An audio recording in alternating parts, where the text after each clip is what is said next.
하나님 말씀 갈라디아서 6장 14절에서 15절 우리 함께 읽어볼까요? 14절부터 시작. 그러나 내게는 우리 주 예수 그리스도의 십자가 외에 결코 자랑할 것이 없으니 그리스도로 말미암아 세상이 나를 대하여 십자가에 못 박히고 내가 또한 세상을 대하여 그러하니라.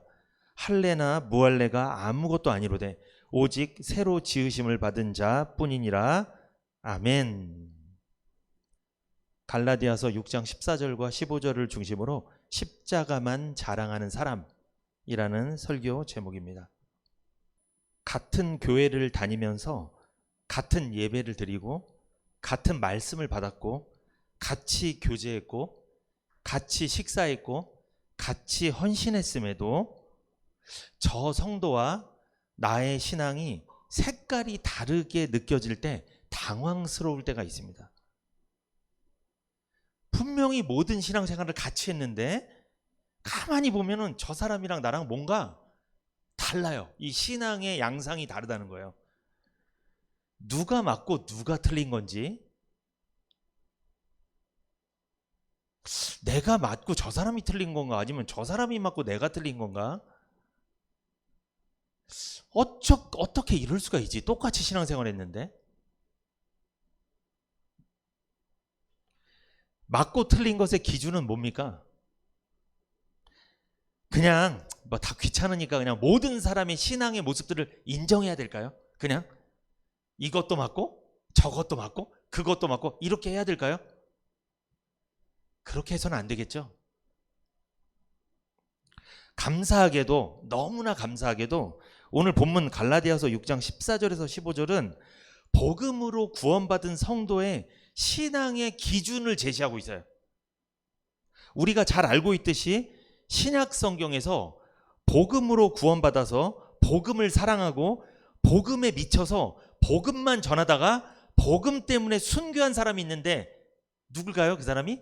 바울입니다. 많은 사람이 있었지만 대표적으로 바울입니다. 오늘 본문 갈라디아서 6장 14절 15절은 바울이 갈라디아 교회에 보낸 편지예요. 오늘 본문은 바울이 자기의 신앙이 어떤 신앙인지 소개한 내용이에요. 바울의 신앙은요, 복음으로 구원받은 성도의 신앙의 모델입니다. 모델이니까 모델이 뭐예요? 기준이라는 거예요. 기준. 그러니까 우리가 바울의 신앙이 어떠했는지를 살펴보고 내 신앙을 한번 어떻게 보라는 거예요? 바울의 신앙을 기준 삼아서 내 신앙을 비교해보고 점검해보고 본받으라는 거예요. 뭔가 잘못된 게 있으면 맞추라는 거예요. 바울의 신앙에. 바울의 신앙은 어떤 신앙이었을까요? 아는 것이 중요하겠죠? 결론부터 말씀드리면 바울의 신앙은 십자가 중심의 신앙입니다. 바울은 십자가를 너무 사랑했습니다. 십자가 중심의 신앙이었어요. 갈라디아서 6장 14절에서 15절 제가 다시 읽어드립니다. 그러나 내게는 우리 주 예수 그리스도의 십자가 외에 결코 자랑할 것이 없으니 그리스도로 말미암아 세상이 나를 대하여 십자가에 못 박히고 내가 또한 세상을 대하여 그러하니라. 이게 바울의 고백이에요. 자기의 신앙을 소개한 거예요. 여기 보면 그리스도로 말미암아 세상이 나를 대하여 십자가에 못 박히고 내가 또한 세상을 대하여 그러하니라. 이게 무슨 말씀이냐면 그리스도께서 십자가에 못 박히심으로 세상은 나에게 대해서 죽었고 나는 세상에 대해서 죽었습니다. 이 뜻이에요. 이게 굉장히 은혜로운 말씀입니다. 예수님이 십자가에 죽으실 때, 못 박히셨을 때 세상은 나에 대해서 죽었고 나도 세상에 대해서 죽었다. 더 쉽게 이야기하면 예수님 십자가 죽으셨을 때 그때 내가 그 사실을 믿음으로 받아들였을 때 이제 더 이상 세상은 나한테 가치가 없어졌고 나도 세상에서 그렇게 가치가 있는 사람이 아닌 사람이 되었다는 뜻이에요. 이게 바울의 신앙 고백이에요. 어떠십니까? 요즘에 어떻게 세상에서 더 높아지려고 그렇게 하고 계세요? 어떻게 세상에서 더 한번 성공해 보려고 더 그렇게 살고 계세요? 하나님보다 세상에 가치를 더 두고 살고 있습니까? 어떠세요? 하나님 거보다 세상이 더 가치 있게 보여요? 신앙생활 하면 할수록 어떻게 교회를 다니면 다닐수록, 말씀을 들으면 들을수록 세상이 더 좋아져. 어떻게 된 게. 바울은 예수님이 십자가에 죽으셨을 때 바울은 세상이 죽었대, 나에 대해서 무가치하게 느껴졌다고 했는데, 어떻게 신앙생활 하면 할수록 세상이 더 가치 있게 느껴진다면 지금 바울의 신앙의 모델과는 한참 거리가 떨어져 있다는 거예요. 그러면 누가 문제가 있다는 거예요? 내가, 그 사람이 문제가 있는 거예요. 바울이 문제가 있는 게 아니에요. 바울을 본받으라고 써놓은 거예요, 하나님께서. 어떠세요, 여러분? 한번 생각해 볼 필요 있어요. 나는 복음을 들으면 들을수록 세상이 더 좋아지더라. 세상 물론 좋죠. 좋은데 복음보다 좋진 않아요. 하나님보다 좋진 않죠. 근데 하나님보다, 복음보다 더 좋게 된다면 이건 뭔가 잘못된 거예요. 바울의 고백은 이런 고백이에요. 더 쉽게 말씀드리면, 십자가 때문에 나는 오래전에 이 세상의 온갖 일에 흥미를 잃어버렸습니다. 그리고 이 세상도 나에 대해서 관심을 갖지 않게 되었습니다. 이겁니다. 이게 바울의 신앙이에요. 여러분 어떠세요? 세상에 흥미가 더 생기나요?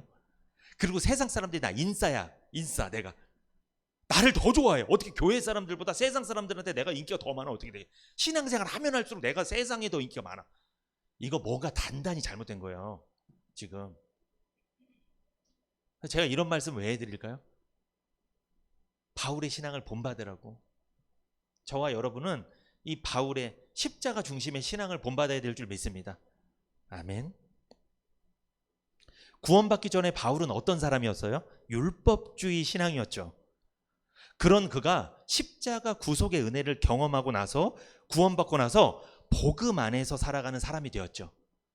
그가 십자가 중심의 삶을 살게 된 거예요. 바울이 복음을 듣고 믿음으로 구원받은 후에 결심한 게 있어요. 이게 우리들의 결심이 되었으면 좋겠습니다. 바울의 결심 3가지입니다. 첫 번째, 어떤 결심을 했을까요? 나는 십자가 외에 알지 않겠다. 두 번째, 나는 십자가 외에 자랑하지 않겠다.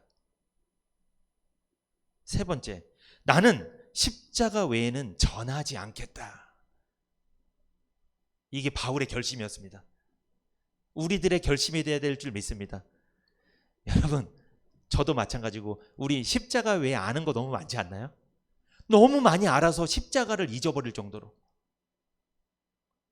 우리는 십자가 외에 자랑하는 게 너무 많지 않습니까? 십자가를 자랑 못할 정도로 너무 자랑할 게 많이 생겼어. 십자가 외에 전하고 있는 거 많이 있지 않아요? 세상에서 무슨 맛있는 음식점에 가고, 어디 재미있는 어디 놀이공원을 가고, 어디 좋은 여행지 갔다 오면 그거 전하느냐고 전화를 1시간 2시간씩 하는데, 십자가 전하고 있습니까? 복음 전하고 있어요? 어떻습니까? 뭐 하면서 지내세요, 요즘에? 어렵죠.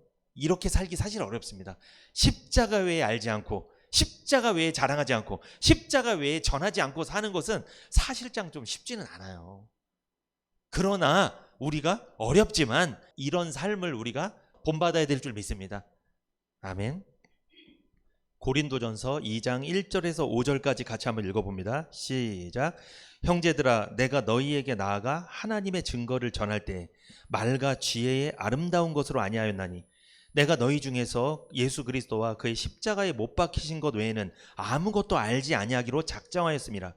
내가 너희 가운데 거할 때 약하며 두려워하며 심히 떨었노라. 내 말과 내 전도함이 지혜에 권하는 말로 하지 아니하고, 다만 성령의 나타남과 능력으로 하여 너의 믿음이 사람의 지혜에 있지 아니하고 다만 하나님의 능력에 있게 하려 하였노라. 이게 무슨 말씀이냐면, 여러분, 바울이 고린도 교회 성도들한테 가서 복음을 전할 때 그가 3절에 두렵고 떨었대요. 이게 두렵고 떨었다는 게, 이게 왜 떨은 거예요? 왜 두려워한 거예요? 그 자리가 마치 낯설고 불편해서 두렵고 떤 게 아니에요. 바울은 사람 만나서 복음 전하는 거 익숙한 사람이에요. 근데 왜 두렵고 떨었을까요? 혹시라도 자기가 말을 잘하고, 바울은 똑똑한 사람입니다. 말도 잘하고, 예를 들어서 말도 잘하고 어떤 인간적인 지혜를 갖고 막 복음을 전했어. 그걸로 사람들이 믿는 거야. 그러니까 뭘 믿냐면 복음을 믿어야 되는데 그가 인간적으로 말을 잘하고 잘 풀고 논리적으로 설명하고 이런 걸 좋아하는 거예요. 그러면 복음의 구원의 능력의 역사가 나타날까요? 안 나타날까요? 안 나타나는 거예요. 그런데 신기한 건 은혜 받았다고 그래요. 은혜 받았다고. 아, 너무 은혜 받았다고 그래요. 뭐가 은혜 받은 거예요? 논리가 좋은 거예요. 논리가. 말을 잘하는 거예요. 술술 풀어서 말 잘해요. 그것 때문에 바울이 걱정한 거예요. 왜? 시간 내서 복음 전하러 갔는데 사람만 좋아하고 끝날까 봐. 바울을 통해서 예수님이 드러나야 되는데, 복음이 드러나야 되는데 자신이 드러날까 봐. 사람 좋아하게 될까 봐. 예를 들어서 목사님만 좋아하고 끝날까 봐. 목사님이 전하는 하나님을 좋아해야 되는데, 복음을 좋아해야 되는데 목사님만, 바울 목사님만 좋아하고 끝날까 봐. 그게 두려웠대요. 사실 이것은요, 모든 목회자들이 두려워해야 할 내용입니다. 이 걱정해야 돼요, 이거. 그러니까 바울이 무슨 웅변을 하는 거예요. 인간적인 지혜를 사용하는 거예요. 그렇게 했다가는 사람들이 와, 웅변하네, 말 잘하네, 와, 대단하다, 얼마나 지식이 많아, 이런 것에 막 감탄하고 오히려 복음을 받아들이지 못할까 봐, 오히려 그게 장애물이 되는 거예요. 그런 게 오히려. 그런데 안타깝게도 사람들은 은혜 받았다고 그런다니까요. 또 그러니까 사람들이 바울이 전하는 인간의 지혜에 바탕을 두지 않고 하나님의 능력에 바탕을 두게 하기 위해서 바울이 떨었다는 거예요. 두려워했다는 거예요. 바울은요, 자기가 설교하는 이 말씀이 자기의 지혜에서 나온 게 아니라 하나님의 말씀임을 알았으면 좋겠다, 이런 마음을 갖고 있었다는 거죠. 그것 때문에 두려워했다는 거죠. 저도 그런 두려움이 좀 있어요. 저는 물론 말을 잘하지 못합니다. 그런데 제가 전하는 말씀이 생명의 능력으로 역사를 해야 되는데 그냥 지식으로 머물까 봐. 고린도전서 2장 2절에 바울이 뭐라고 말합니까? 내가 너희 중에서 예수 그리스도와 그의 십자가에 못 박히신 것 외에는 아무것도 알지 아니하기로 작정했다. 난 십자가만 자랑하겠다는 거예요. 인간적인 지혜로 하지 않겠다는 거예요. 하나님의 능력을 전하고 싶었다는 거죠. 그렇다면 여러분, 말을 잘하고 인간적인 지혜를 써서 뭐 술술 푸는 게 중요한 거예요? 복음을 정확히 전하는 게 중요한 거예요? 좀 말을 제대로 못하더라도, 좀 설교가 단순하더라도 복음을 제대로 전하는 게 중요하죠. 근데 요즘엔요, 단순한 거 싫어하더라고. 아주 논리적이고 막 예화도 많이 쓰고 막 어떤 책 보고 막 책 본 거 막 얘기하고 막 아주 좋아하더라고. 그러면 또 에이, 이거 복음 다 기초지, 이거 다 아는 거지. 단순하게 설교하면 싫어하더라고요. 아니, 단순하게 설교하면 무식한 줄 알아. 진짜 그래요. 그냥 예수님의 십자가 은혜를 담백하게 딱 전하잖아. 그러면 에이, 저 목사 좀 뭐를 모르네, 저 기본이지, 저 다 아는 건데 뭐. 진짜 무시해요 막. 오늘 제가 설교하는 이유는요, 여러분과 제가 바울의 신앙을 본받아서 십자가 중심의 삶을 살게 하기 위해서 오늘 설교를 준비한 것입니다. 바울의 신앙은 어떤 신앙이었는지 한번 살펴보겠습니다. 첫 번째, 바울의 신앙은요, 십자가만 자랑하는 신앙이었어요. 고린도전서 1장 18절 한번 읽어볼까요? 십자가의 도가 멸망하는 자들에게는 미련한 것이요 구원을 얻는 우리에게는 하나님의 능력이라. 그러니까 복음이 멸망할 사람들에게는 한낱 어리석은 생각에 불과하지만 구원받은 우리에게는 하나님의 능력이요 힘인 줄 믿습니다. 십자가의 도, 이것은 복음을 말하잖아요. 그러므로 우리는 복음만 자랑해야 될 줄 믿습니다. 십자가만 자랑하는 거예요. 이것이 바울의 신앙이었어요. 그런데 그러면 바울의 능력은 어디서 나오는 거예요? 바울의 능력의 근원은 십자가죠. 복음이잖아요. 바울의 힘의 근원은 십자가입니다. 그러면 반대로 율법주의자들 있죠. 율법주의자들의 힘과 능력은 무엇입니까? 십자가가 아닙니다. 율법주의자들은 힘과 능력이 육체에 있어요. 육체입니다. 그래서 그들은 십자가를 자랑하지 않습니다. 무엇을 자랑해요? 육체를 자랑합니다. 그래서 여러분, 이단들 있잖아요. 특히 신천지 같은 이단은 뭐 자랑하는 줄 아세요? 자랑해요. 그들은 십자가를 자랑하지 않아요. 뭘 자랑해요? 기성교회 다니는 성도들한테 막 전도할 때 그래요. 비유풀이 할 줄 알아요? 못하잖아요. 성경은 다 비유로 돼 있는데 우리 이거 다 아는데 모르잖아요. 당신들은 모르고 나는 알아. 이걸 자랑하는 거예요. 그러니까 비유풀이 할 줄 알고 모르는 거 요거를 자랑하고 육체를 자랑하는 거예요. 이단들이 육체를 자랑합니다. 막 비유풀이 한다고 자랑해요. 안상홍 증인에 있어요. 여러분 하나님의 교회 여기는 뭘 자랑하냐면 우리는 유월절 지킨다는 거예요.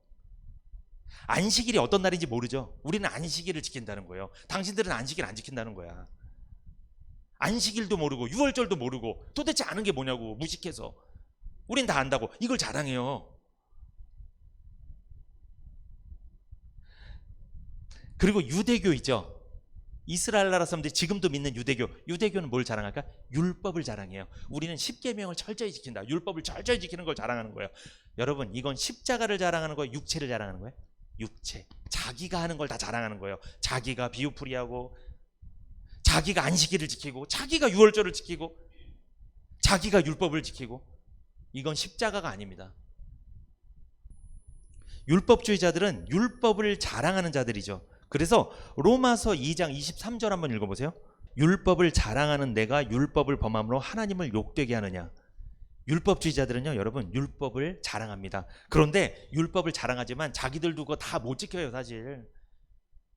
근데 자랑은 해. 우린 지켰다고. 당신보다 더 많이 지켰다고 자랑한단 말이에요.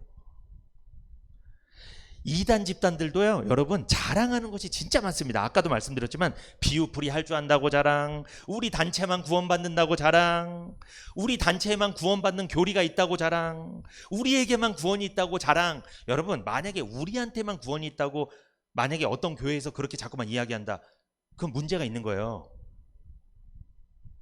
복음이 있는 교회에 구원이 있는 거죠. 어떻게 우리 교회만 구원이 있어요? 그러면 우리 교회만 복음이 있다는 뜻인데 잘못된 거예요 여러분. 그거는 그런 말을 사용해서는 안 됩니다. 우리 교회는 복음이 분명합니다 얘기할 수 있겠죠. 근데 우리 교회만 복음이 있다, 이게 잘못된 거예요. 이단들이 쓰는 방법이에요. 우리 교회 나가면 구원 못 받는다, 여기 있어야 된다, 이단들이 쓰는 방법이에요 여러분. 그 자랑하는 거예요. 육체를 자랑하는 거예요 자꾸만. 갈라디아서 6장 11절에서 13절 한번 읽어보세요. 내 손으로 너희에게 이렇게 큰 글자로 쓴 것을 보라.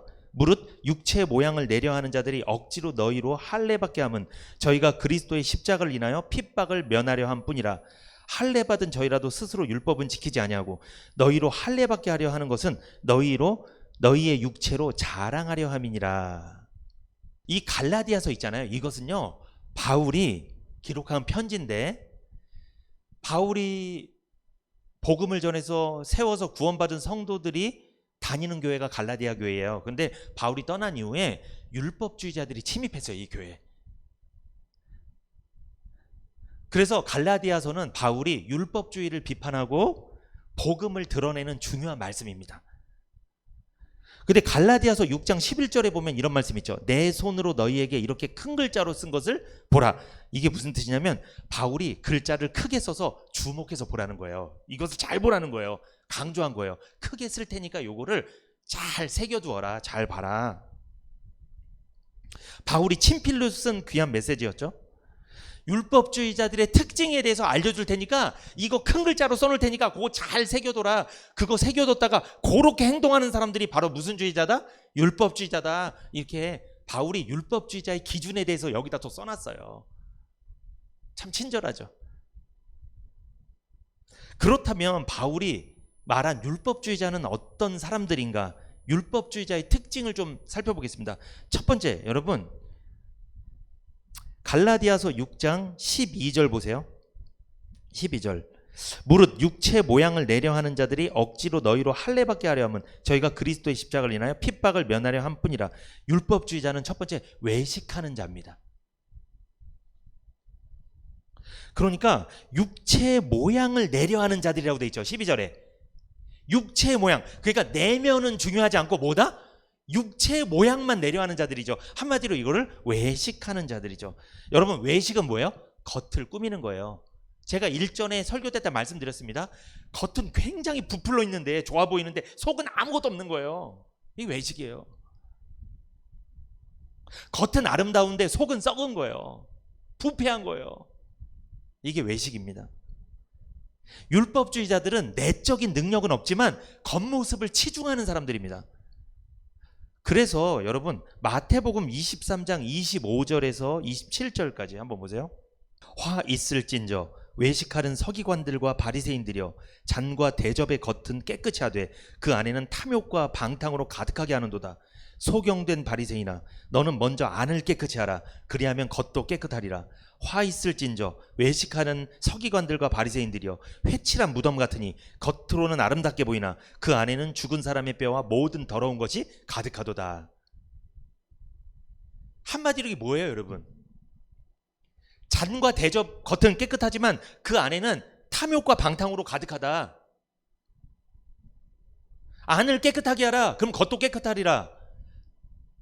바리새인들, 외식하는 자들, 율법주의자들은 어디를 깨끗하게 하려고 그래요? 겉을. 속은 더러운데. 그런데 주님은 어디를 깨끗하게 하래요? 속을.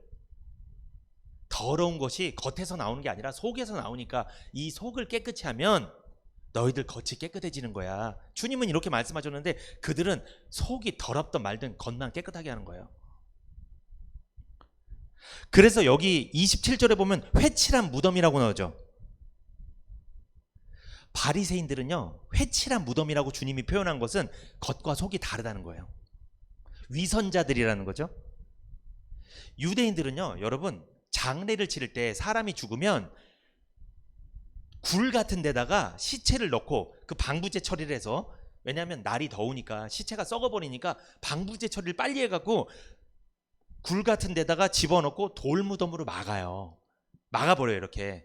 그렇게 장례를 치르는데, 그렇게 돌무덤을 만들고 나서 유대인들은 1년에 한 번씩 그 무덤을 하얗게 칠합니다. 이걸 회칠한다고 하는 거예요. 하얗게 칠하는 거예요. 왜 하얗게 칠하냐면 무덤을 눈에 잘 띄게 하는 거예요. 왜? 지나가던 행인들이 무덤을 만지면 안 됩니다. 접촉했다가 큰일 납니다. 왜냐하면 민수기에 보면, 여러분 찾지는 마세요, 모세 율법상 시체나 무덤을 만진 자는 7일 동안 부정하게 돼요. 그러니까 지나가다가 잘못해서라도 뭐 스치거나 접촉할 수도 있으니까 무덤을 하얗게 표시하는 거예요. 그래야지 이게 접촉을 안 하니까, 알고서 피하니까. 그런데 여러분 신기한 게, 이렇게 회칠한 무덤은요, 빛을 받으면 아름다워 보여요. 아름다워 보입니다. 그렇지만 무덤 안은 뭐예요? 죽은 사람의 살과 뼈가 썩어가는 심히 부패하고 썩은 냄새만 진동하는 곳이죠.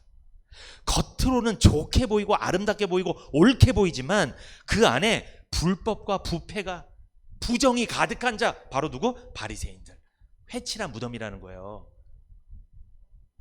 근데 그게 아름다워 보일 때가 있다는 거예요. 빛이 비치면.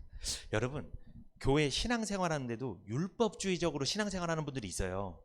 복음적으로 신앙생활 해야 되는데, 복음으로 구원받았는데, 복음으로 구원은 받은 건 맞는 것 같은데 율법적으로 신앙생활 한단 말이에요. 그렇게 되면 그 사람도 회칠한 무덤이에요. 겉은 굉장히 아름답게 보여요. 그리고 막 빛이 나 보여. 다른 사람보다 믿음 좋아 보여요. 엄청나게 훌륭해 보여. 근데 안엔 썩었다는 거죠. 아내가 썩었으니까 무슨 말만 나와요? 자꾸만 아내가 썩었으니까. 교회에서는 그런 말 안 하더라도 밖에 나가면 좋은 말 안 나와요, 반드시. 왜? 아내가 썩었으니까 썩은 말이 나오는 거예요.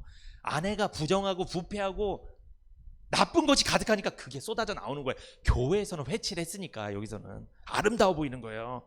회칠이 아니라 화장칠까지 하고, 화장도 칠하고 옷도 잘 입고 양복도 잘 입고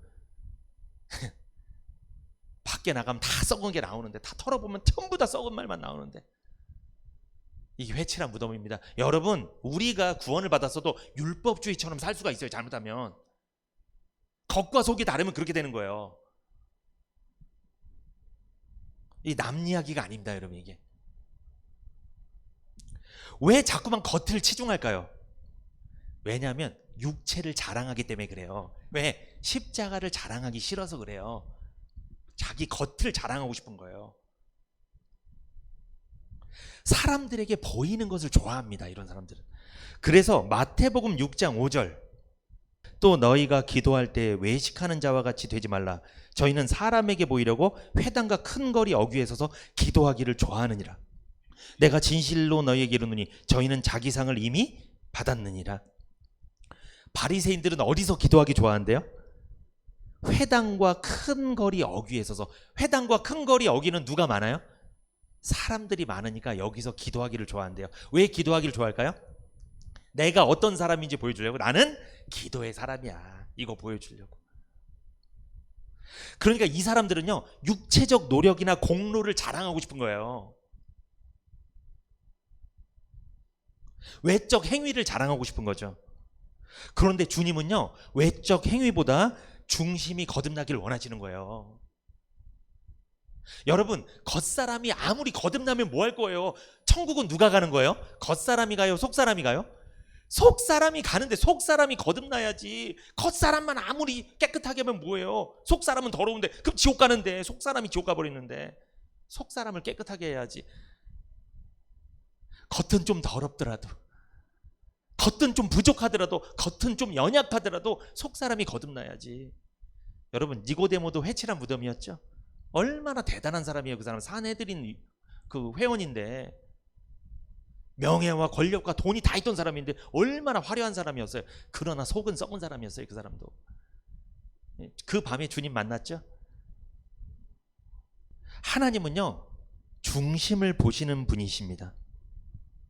마태복음 23장 23절 한번 보세요. 화 있을진저 외식하는 서기관들과 바리새인들이여, 너희가 박하와 회향과 근체의 11조를 드리되 율법에 더 중한 바 의와 인과 신은 버렸도다.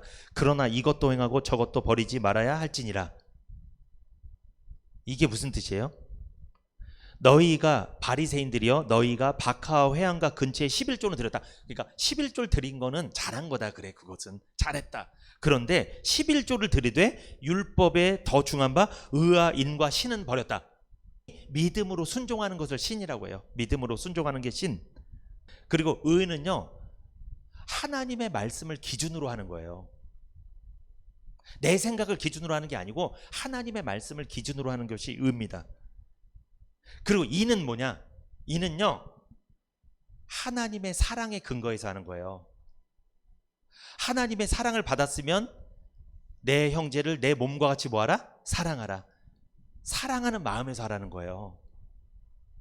의, 하나님의 말씀의 기준에서 하고, 인, 하나님을 사랑하고 형제를 사랑하는 마음으로 하고, 신, 믿음으로 순종하고. 의와 인과 신으로 11조를 해야 되는데 그들은 의와 인과 신은 버리고 그냥 형식적으로 내래니까 11조 한 거예요.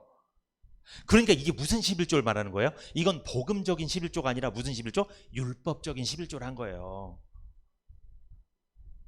그러니까 어떻게 보면 하기 싫은데 하는 거예요. 여러분 잘 생각해 보세요. 11조 왜 하는 거예요? 헌금 왜 내는 거예요? 복 받으려고 하는 거예요? 그런 개념이 없진 않아요. 그런데 정말 복 받으려고 하는 거예요, 11조를? 주님 사랑해서 하는 거잖아요. 하나님 말씀을 기준으로 하는 거잖아요. 주님을 사랑하기 때문에 믿음으로 순종하는 거잖아요. 그러니까 여러분, 11조라는 수단보다 더 중요한 게 뭐예요? 의와 인과 신이 더 중요한 거예요. 11조는 수단이에요. 목적이 뭐예요? 의와 인과 신이 목적이라고요. 하나님 말씀으로 살아가고 믿음으로 순종하고 하나님을 사랑하고 형제를 사랑하는 마음으로 하는 것, 이게 목적인데 요거는 싹 빼놓고 그냥 형식만 하는 거예요. 그것만 하고 가는 거예요. 그게 누구였다? 바리새인들이었어요. 그들이 11조 잘했다니까요. 안 떼어먹었다니까요. 다 했어요, 헌금. 수단이 중요할까요? 목적이 중요할까요? 수단이 중요해요? 목적이 중요해요? 둘 다 중요해요. 왜냐하면 마태복음 23장 23절에 보세요. 마지막 절에 그러나 이것도 행하고 저것도 버리지 말아야 할지니라. 그러니까 11조 하는 것도 중요하다 이거예요, 주님이. 근데 그거보다 더 중요한 게 있다. 그게 뭐다? 의와 인과 신이다. 이게 더 중요한 거다. 한마디로 11조는 수단이고 목적이 있다. 목적이 중요하지만 수단도 중요하긴 하다. 둘 다 잘해야 된다. 그러니까 11조도 하고 하더라도 복음적인 11조를 하라는 거예요. 마지못해서 하지 말고, 이거 하면 복 주고 안 하면 벌 받고 이런 식으로 하지 말고 하나님 정말 사랑하는 마음으로 하라는 거죠. 두 번째, 율법주의 특징이 있어요. 율법주의자는요, 강권하는 자예요. 율법주의자들은요, 억지로 할례를 받게 했습니다. 이것은 무엇이냐? 율법의 규정을 강제로 지키게 하는 거예요. 율법주의자들은요, 구원의 조건을 붙여서 규정을 만들어요. 그러니까 이렇게 해야 구원받는다. 여러분, 율법은 좋은 거예요. 율법은. 근데 거기다가 구원을 갖다 붙이면 이걸 무슨 주의라고요? 율법주의라고 하는 거예요. 그러니까 율법주의자들은 규정을 막 자기들이 만들어 갖고 구원과 연결을 시킨다는 거예요. 이렇게 해야지 구원이다. 그러면 자기는 그렇게 했으니까 이제 뭐 받았다? 구원 받았다. 본인이 구원을 막 결정하는 거예요, 자기가. 그래서 율법주의는 강권하는 거예요. 그런데 복음은 자원하는 겁니다. 이게 달라요. 잘 들어보세요. 다시 한번 설명합니다. 율법주의는 강권하는 거예요.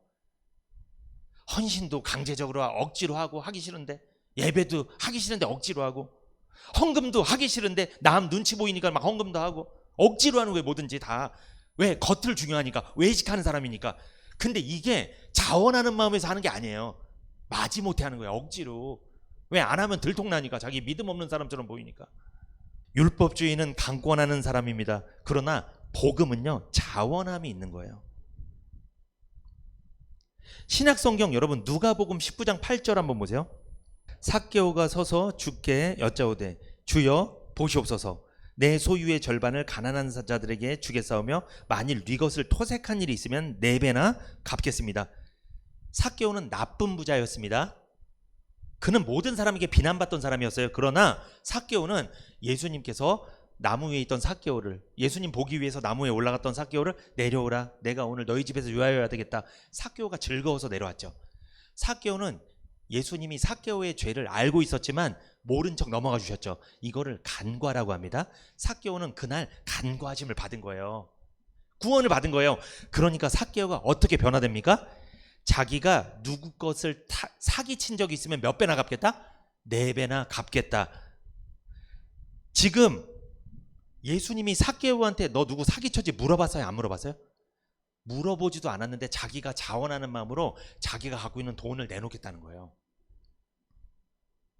은혜를 받으니까 자원하는 마음으로 자기의 소유를 내놓았다는 거죠. 이것이 은혜의 능력이에요. 여러분, 은혜가 중요합니다.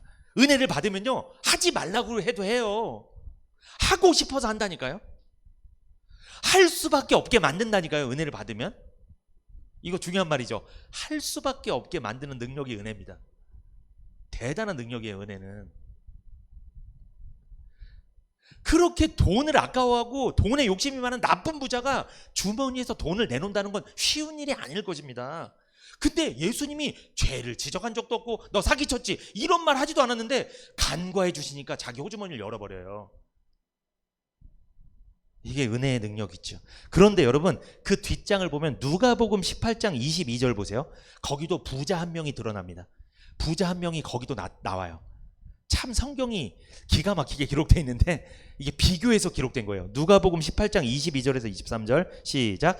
예수께서 이 말을 들으시고 이르시되 내가 오히려 한 가지 부족한 것이 있으니 내게 있는 것을 다 팔아 가난한 자들을 나눠주라. 그리하면 하늘에서 보화가 내게 있으리라. 그리고 와서 나를 좇으라 하시니. 23절. 그 사람이 큰 부자인 고로 이 말씀을 듣고 심히 근심하더라. 여러분, 부자 간원이 예수님한테 와서 선생님 어떻게 하면 구원 얻겠습니까? 그래서 예수님이 10계명에 관한 말씀들을 다 말씀하시니까 뭐라고 그래요? 저는 어려서부터 이것을 다 지켰습니다 그러잖아요. 그러면 그 사람 지금 뭘 자랑하는 거예요? 육체에 있는 걸 자랑하잖아요. 율법주의자잖아요. 그런데 예수님이 숙제를 한 가지 내줍니다. 네가 한 가지 부족한 것이 있다. 네 재산을 다 팔아서 가난한 자들에게 나눠주고 나를 따라와라. 이거 순종했어요? 못했어요?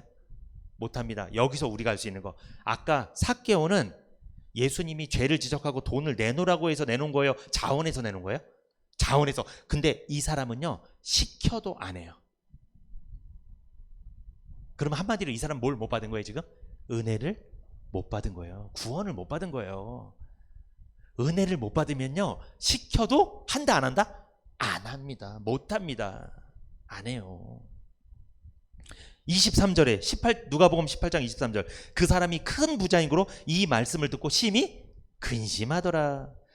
그런데 놀랍게도 이 사람은, 삭개오는 나쁜 부자잖아요. 이 사람은 착한 부자였습니다. 사람들한테 존경받던 부자였어요. 율법을 철저히 지켰던 사람입니다. 그런데 예수님의 명령을 순종하지 못합니다. 이 사람은 억지로 못해요. 은혜를 받지 못했기 때문이죠. 자원하는 마음이 없어요. 그런데 만약에 이 사람이 하더라도 그거는 은혜 받아서 하는 게 아니라 마지못해 하는 것일 겁니다. 마지못해 막 하는 거예요. 이건 은혜의 능력이 아니죠. 구원받기 위해서 억지로 하는 것이 율법주의죠. 그래서 율법주의자들은요, 강요하는 일이 많습니다. 구약에 폐지된 율법의 조항들을 지키도록 강요하는 일들이죠. 여러분, 유월절 이런 거 있잖아요. 거기 하나님의 교회 막 유월절 지키잖아요. 구약에 그거 다 폐기된 거예요. 그거는 신약에서는 왜 그걸 자꾸 강요하냐고, 지키라고. 그거를 율법주의자들이에요. 그 사람들, 하나님의 교회 그 사람들 다. 절기, 음식 등의 규례들을 지키라고 하는 것이 율법주의예요. 이거 먹으면 안 돼, 이거 먹어야 돼, 자꾸만 나누는 거, 이게 율법주의예요. 안식교 사람들은 고기 안 먹죠. 매운 거 안 먹습니다. 매운 거 먹으면 성격 나빠져서 구원을 못 받는데요. 성질 더러워져서. 그런 교리가 있어요. 어떻게 매운 거 맛있는데? 난 아주 맛있던데. 매운 거 먹고 안 먹고에 따라서 천국이냐 지옥이냐 갈라지는 거예요. 근데 그걸 믿어요. 수십만 명, 수백만 명이 믿는 거예요. 그래서 율법주의는 강요합니다. 먹지 마. 자꾸 강요해. 얼마나 불편해요. 강요를 받으니까 자꾸만. 자원하는 마음으로 해야 되는데. 세 번째, 율법주의는요, 타협하는 자들입니다. 타협하는 자들이에요.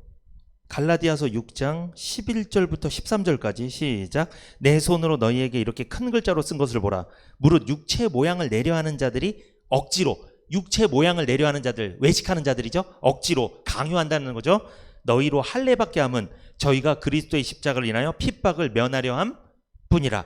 그러니까 당시에 외식하는 자들, 바리새인들이 할례를 안 받은 사람들을 억지로 뭐 했다는 거야. 그 사람들 끌어다가 다 억지로 할례, 그 수술을 막 시켰다는 거야. 할례를 다 시켰다는 거예요. 막 억지로. 왜 그랬을까요? 그 이유가 뭐예요? 거기 나옵니다. 저희가 그리스도의 십자가, 12절입니다. 저희가 그리스도의 십자가를 인하여 핍박을 면하려 함 뿐이라. 그러니까 할례 받게 한 이유가 핍박을 면하기 위해서라는 거죠. 그러니까 할례를 안 받으면 율법주의 유대인들한테 뭘 받으니까? 핍박을 받으니까 뭘 받는 거예요? 할례를 받는 거예요. 한마디로 교회를 왔는데 엄마한테 혼나니까, 안 가면 큰일 나니까, 집사람한테 혼나니까 남편이 가정의 평화를 위해서 와줬죠. 큰일 나니까 핍박을 면하려고. 핍박을, 할례를 안 받으면 그 당시에 공동체에 섞이지도 못하고 엄청난 핍박을 가해지니까.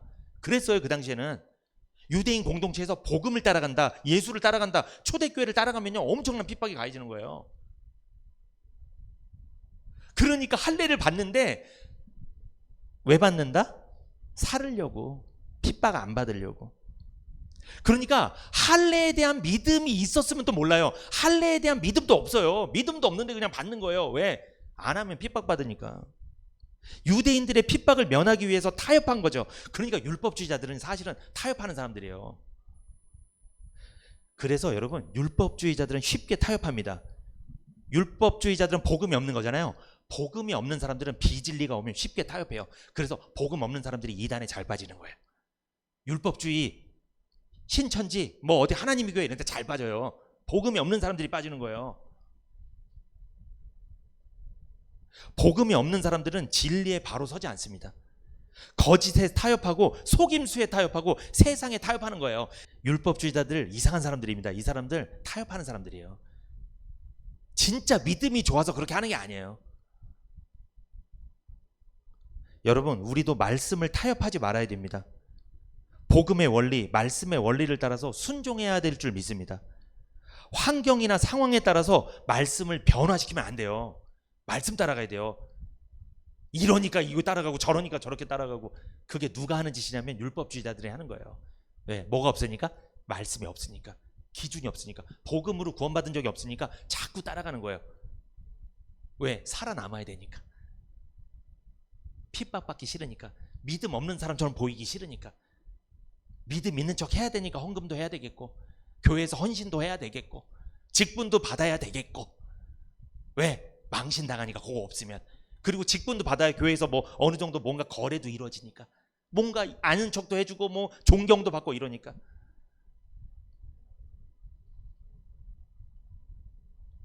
그 당시에만 율법주의가 있는 게 아닙니다, 여러분. 교회 내에 율법주의가 많을 수도 있어요.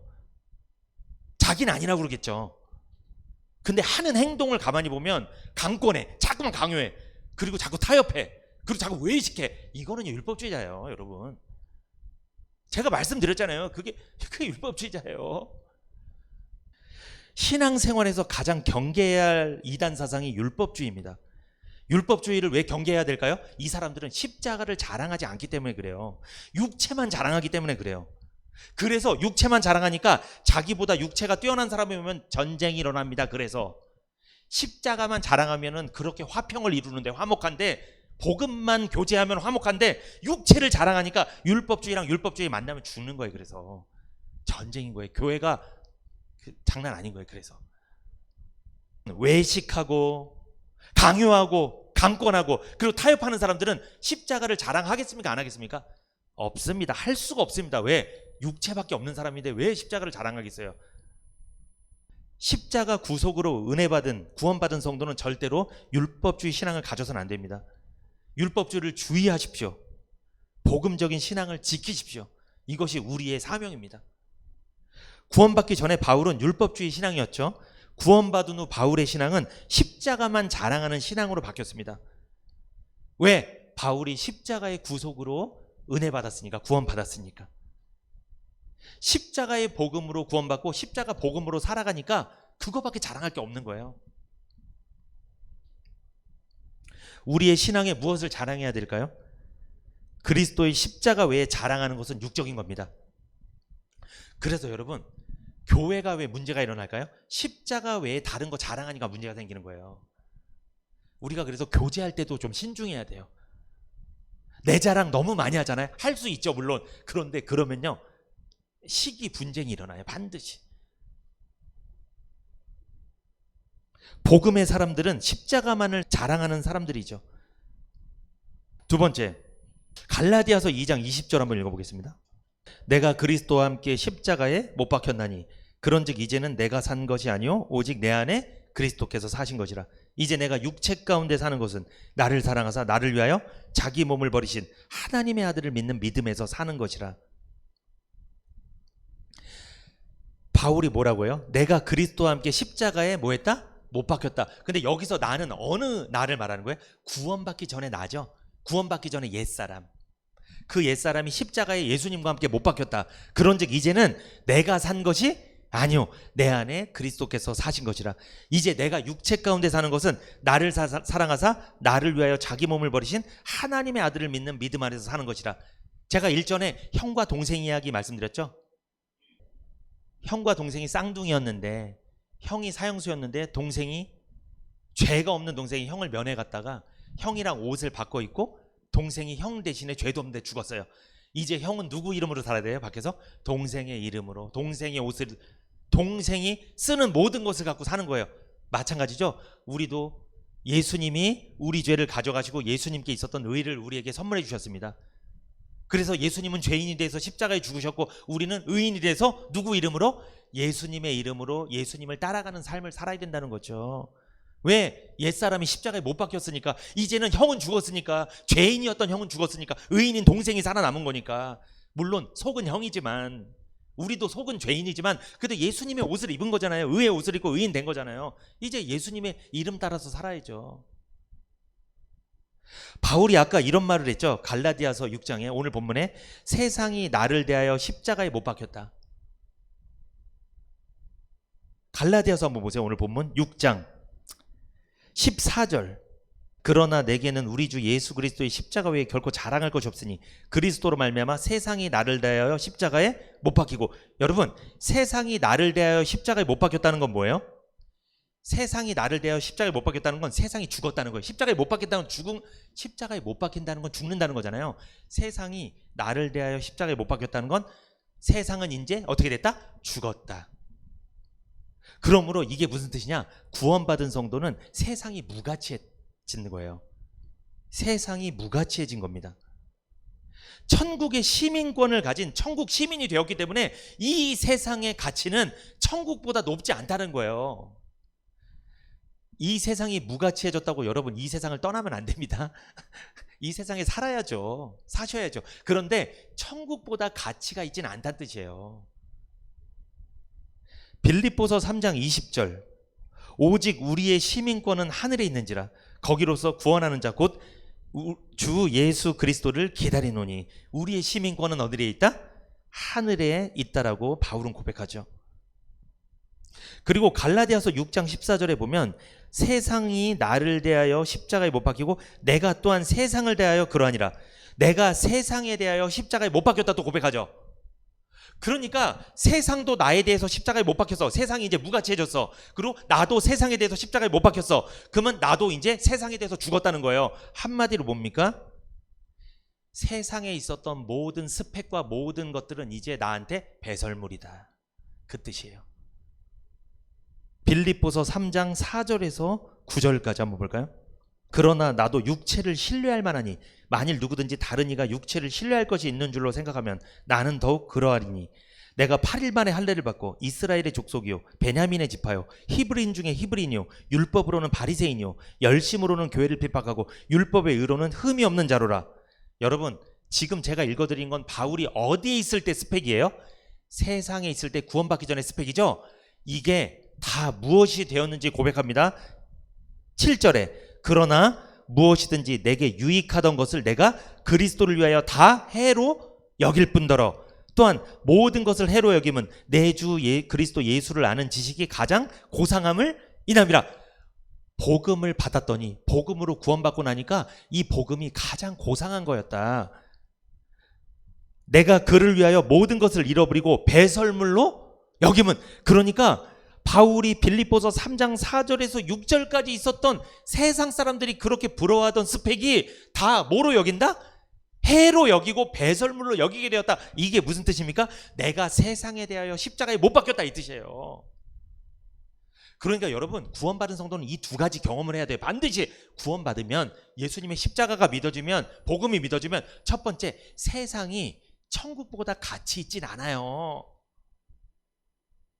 세상에 그렇게 악착 같지 않다니까요. 가치를 두지 않는다니까요. 이게 자살한다는 뜻이 아니에요. 세상을 아예 버리고 떠난다 이게 아니고, 세상도 가치 있죠 물론. 그런데 천국보다, 하나님의 나라보다, 말씀보다, 복음보다 귀하진 않다고 생각이 들어요. 생각이 전환된다니까요 구원을 받으면.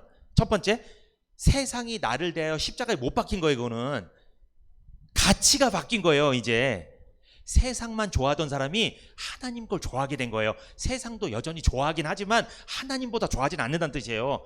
세상이 나를 대하여 십자가에 못 박혔다. 그리고 나도 세상에 대해서 십자가에 못 박혔다. 이건 뭐냐면 내가 옛날에 그렇게 자랑하던 것을 쓰레기로 여긴다고. 이제는 과거에 내가 뭐였는데 도대체 내가 대단한 사람이었다는 거 이거 얘기 안 해요. 그래 여러분 구원받은 사람들은요 그런 얘기 잘 안 해요. 과거가 어땠니, 내가 뭐 이랬니, 뭔가 잘못된 거예요 여러분. 그거 자랑하지 않는다니까. 아유 왜 배설물을 자랑해요 왜? 여러분 내가 배설물 했는데 이게 배설물 자랑하는 사람 있어요? 와 내 거 노란색이다 뭐 이런 거 자랑해요? 배설물이라니까요. 바울이 보세요. 내가 율법으로는 흠이 없는 자래요. 율법으로 얼마나 율법을 잘 지켰으면. 내가 율법으로 바리새인 히브리인 중에 히브리인이고 내가 베냐민 집하고 8일 만에 할례를 받고 자랑한 거예요. 자기가 보통 집안이 아니라는 거예요. 이거를 배설물 여겼다는 거예요. 만약에 내가 구원받았다고 하면서 예전에 내가 누려왔던 그런 모든 것을 여전히 자랑하고 있다, 십자가는 제껴놓고 그것만 난 자랑한다, 이거는 사실 좀 점검해봐야 된다. 이 사람은 점검해봐야 돼요. 전환이 된다니까요 그게. 그러니까 세상의 정과 욕심을 십자가에 못 박은 삶을 산다는 거예요. 갈라디아서 5장 24절 그리스도 예수의 사람들은 육체와 함께 그 정과 욕심을 십자가에 못 박았느니라. 아니 그 정과 탐욕과 욕심을 십자가에 못 박았는데 교회를 다니면서 더 욕심 부린다고요? 더 악착 같다고요? 뭔가 잘못된 거죠. 진짜 십자가에 못 박은 적 있는지 생각해 봐야 된다는 거예요. 그 복음이 나한테 믿어진 적이 있는지. 성도의 삶은 십자가에 못 박힌 삶이 돼야 돼요. 갈라디아서 6장 14절에 세상이 나를 대하여 십자가에 못 박히고 내가 또한 세상을 대하여 그러하니라. 여러분, 십자가에 못 박히면 어때요? 못 박혔다고 생각해 보세요. 그러면 어떤 삶을 살아야 돼요? 겸손해야 되겠죠. 근데 이거는 못을 언제 박혔는지 박힌 게 아닌 것 같아. 너무 살기가 살아있어. 옛날 사람이랑 똑같아. 너무 자꾸.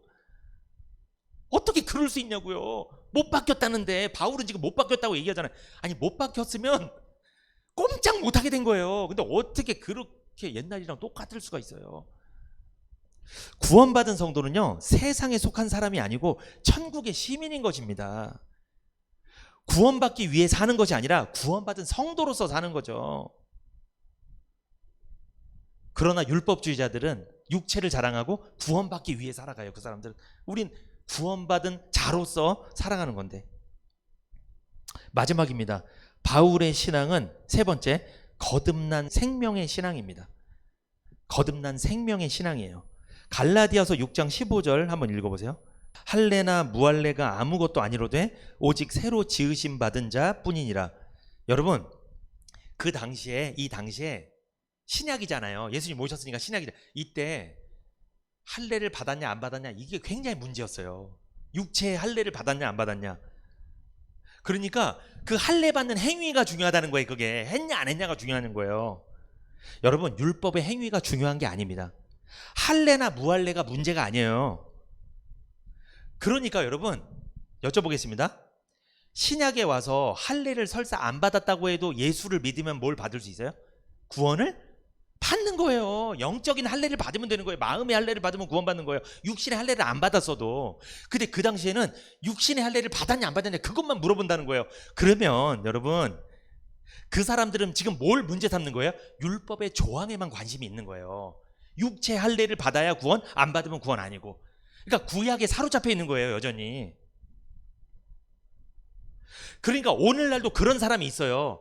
교회 몇 년 다녔어요? 말씀 공부했어요?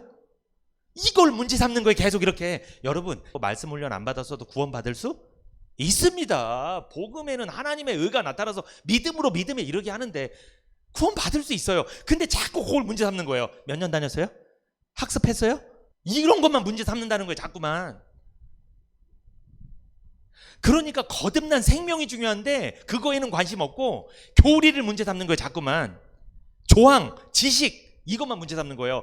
코스, 과정 이것만 얘기한다는 거예요. 요한일서 5장 11절에서 12절. 또 증거는 이것이니 하나님이 우리에게 영생을 주신 것과 이 생명이 그의 아들 안에 있는 그것이니라. 아들이 있는 자에게는 생명이 있고 하나님의 아들이 없는 자에게는 생명이 없느니라. 여러분, 십자가의 구속으로 얻은 생명이 있어야 천국에 갈 수 있는 거예요. 거듭난 생명이 중요한 거예요. 뭘 많이 알았냐 몰랐냐 이게 구원의 조건이 될 수 없다는 거예요. 육체 할례를 받았냐 안 받았냐 그것만 문제 삼는 인간들이 있었다는 거죠. 그들이 어떤 사람일까요? 그러니까 율법주의자죠. 거듭난 생명이 없는 사람이에요. 그 사람들은. 사람이 거듭나지 않으면 하나님 나라에 들어갈 수 없다고 주님 말씀하셨죠. 요한복음 3장 5절에 예수께서 대답하시되 진실로 진실로 내게 이르노니 사람이 물과 성령으로 나지 아니하면 하나님 나라에 들어갈 수 없다. 거듭나지 않으면 하나님 나라도 못 들어가지만 하나님 나라도 볼 수가 없다고 말씀하시죠. 요한복음 3장 3절 예수께서 대답하시되 가라사대 진실로 진실로 내게 이르노니 사람이 거듭나지 아니하면 하나님 나라를 볼 수 없느니라. 그러므로 행위나 지식, 내가 할례를 받았냐 안 받았냐 행위잖아요. 이 행위나 무슨 지식, 뭐 얼마를 암송했냐 안 했냐 지식, 그리고 직분을 받았냐 안 받았냐, 무슨 훈련을 받았냐 안 받았냐, 이것이 구원을 보장해 줄 수 없다라는 거예요. 여러분, 그건 구원이 아닌 거예요.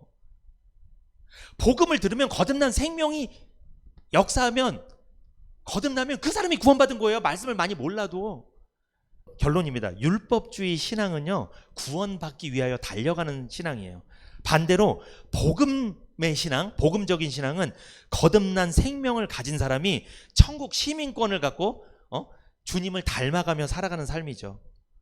십자가를 자랑하고 십자가만 전하는 삶이죠. 생명적 신앙이죠. 십자가에 못 박힌 사람이죠. 그러니까 겸손합니다. 십자가 중심의 삶을 살아가는 저와 여러분이 되시기를 축복합니다.